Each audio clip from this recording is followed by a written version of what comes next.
जय श्री लक्ष्मी नरसिम्हा, जय श्री महाकाल, जय माता दी। तो आइए आप सभी भक्तों का बहुत हार्दिक स्वागत करते हैं। कई लोगों ने मुझे पूछा कि श्री दातारीनाथ महाराज की सिद्ध करने का, प्रसन्न करने का आप तरीका बताइए, आप साधना बताइए। तो हमारे गुरु श्री दातारीनाथ महाराज, आप समझिए, एक ही तत्व है। जैसे भगवान सतयुग में नरसिंह अवतार में प्रकट हुए, त्रेता युग में राम जी के अवतार में प्रकट हुए, द्वापर में कृष्ण रूप में प्रकट हुए और कलयुग में कल के अवतार में प्रकट होंगे। तत्व एक ही है, अलग अलग रूप में भगवान प्रकट होते हैं। ठीक उसी तरह खाटू श्याम सरकार, दातारीनाथ महाराज, दातारी सरकार, श्याम दातार सरकार, मीरा दातार सरकार, ये सब एक ही तत्व के अलग अलग अवतार है। तत्व एक ही है, सबके नाम के आगे दातार लगा हुआ है। दातार शब्द का अर्थ होता है देने वाला। जैसे खाटू श्याम सरकार को दातार कहा जाता है, देने वाला राजा। वो राजा है, जो खाटू गांव में बैठे हैं हमारे, वो राजा है। वो एक इशारा कर दे तो अंधा देखने लगे, गूंगा बोलने लगे, बहरा सुनने लगे, लंगड़ा दौड़ने लगे। उनकी वो ताकत है। तो ये एक ही तत्व है, अलग अलग रूप में ये विराजमान है। जो खाटू श्याम सरकार है, उन्होंने अपना सर काट कर भगवान कृष्ण को दान दिया, तो भगवान कृष्ण ने उनको अमरता का वरदान दिया। फिर वही श्याम सरकार के एक स्वरूप से श्री दातारीनाथ महाराज प्रकट हुए। दातारीनाथ महाराज का आप समाधि देखेंगे तो कई स्थानों पर मिलेगा आपको। गिरनार पर्वत जाएंगे तो वहाँ पे आपको दातारीनाथ महाराज का समाधि मिलेगा। उसके बाद यही जब कलयुग आया तो यही सरकार मीरा दातार रहमतुल्लाह अलैह के नाम से प्रकट हुए, जिनकी दरगाह ऊंझा उनावा गुजरात के अंदर है। यहाँ पे जो भी भूत प्रेत पिशाच चुड़ैल चंडाल, जिनके भी शरीर में कोई बाधा होती है, जो व्यक्ति इनके दरबार में जाता है उसे शिफा मिल जाती है, उसे आराम मिल जाता है, वो सही हो जाता है। तो एक ही तत्व के इतने रूप है। तो जो दातारीनाथ महाराज है, जो श्याम सरकार है या मीरा दातार, ये एक ही है, कोई अलग अलग नहीं है, अलग अलग नाम से चर्चित है। ठीक है, तो क्या करना है हमें? सबसे पहले तो ये पवित्र है। आपको इनकी सिद्धि पाने के लिए खुद को पवित्र रखना बहुत ज़रूरी है। जब भी आप शौच को जाए तो तुरंत आपको नहाना पड़ेगा। जब भी आप पेशाब करने जाए आपको पानी लेना पड़ेगा, आपको हाथ पैर धोना पड़ेगा, आपको वजू करना पड़ेगा, आपको हमेशा अत्र लगा के रखना पड़ेगा, आपको सात्विक खाना खाना पड़ेगा।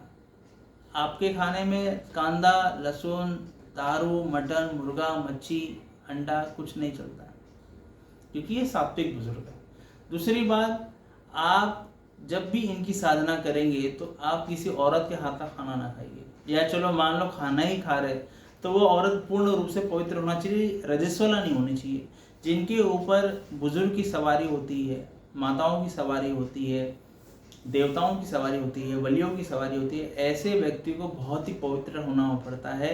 ऐसे लोग किसी औरत के हाथ का खाना नहीं खाते। ऐसे लोग जिनके घर में कोई बच्चा जन्म लेता है या कोई बच्चा मरता है, उनके घर में भी नहीं जाते। बहुत सारे विधि विधान हैं, क्योंकि ये इतने विधि विधान होने के बाद ये सारी शक्तियाँ आपकी तरफ आकर्षित होती है। तो आपको ये सारे नियम पालन करने हैं। जब आप साधना करने लगेंगे तो आपको महसूस होगा कि आपके अगल बगल ये शक्तियाँ मौजूद है। वो आपसे बात कर रही हैं, आपके कान में बता रही है, आपको सपने में आके बोल रही है। और सबसे सरल अगर बता दो, जब आप साधना कर रहे हैं और आपको घोड़े की आवाज़ आने लगे, तगड़क तगड़क, या घोड़े दिखाई देने लगे, या स्वप्न में घोड़े दिखाई देने लगे, आप समझिए कि दातारीनाथ महाराज के घोड़े आपके घर में पहुंच गए। घोड़े पहुंच गए तो सरकार पहुंचने में समय नहीं लगेगा।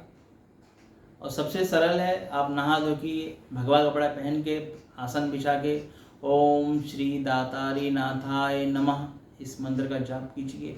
एक अत्तर का फाका बना के उनके नाम से रख दीजिए, एक घी का दिया जलाइए, एक भोग लगाइए, मीठा कुछ भी, एक अत्तर की शीशी रख दीजिए, एक जलेबी रख दीजिए, और हो सके उतना उनका नाम स्मरण कीजिए, अपनी प्रार्थना उनके तक पहुंचाइए। जो इस्लाम शरीयत से सिद्ध करना चाहते हैं उन्हें कंटिन्यू दुरूद शरीफ पढ़ते रहना चाहिए, दुरूद भेजते रहना चाहिए हुजूर पे। उसके बाद नमाज में पाबंद होना चाहिए, ताज्जुद की नमाज़ पढ़नी चाहिए, बहुत ही पाक साफ रहना चाहिए। जो हिंदू शरीर, जो खाटू श्याम सरकार की साधना करते हैं, उन्हें भी बहुत ही एकादशी का व्रत करना चाहिए, एकादशी के दिन उनका उपवास करना चाहिए, और हर तरीके से उनकी सेवा करना चाहिए। भगवान की सेवा करना है तो भक्त को प्रसन्न करो।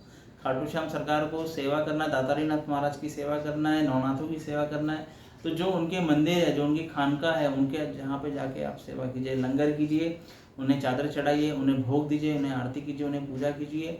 इनकी कृपा से आपको ये सिद्ध हो जाएंगे।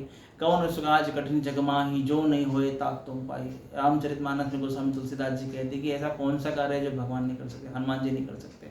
तो ये एक ही है, अलग अलग तत्वों में है। जब भी आप प्रार्थना करें तो जायज़ चीज़ों को मांगे, जो भी जायज़ है। आप जैसे बोलेंगे, हे श्याम सरकार, ये व्यक्ति बहुत ही बीमार है, आप सही कर दीजिए, तो आपने यहाँ दुआ की और उनके आशीर्वाद से वो व्यक्ति सही हो जाएगा। पर आपने कुछ गलत दुआ की तो वो कभी कबूल नहीं होगी। आप कहेंगे कि उस फलाने की औरत मुझे पसंद है, वो हमारे पास आ जाए, तो श्याम सरकार अपना तलवार निकालेंगे और 3 बाहर निकालेंगे और आपको वहीं ख़त्म कर देंगे।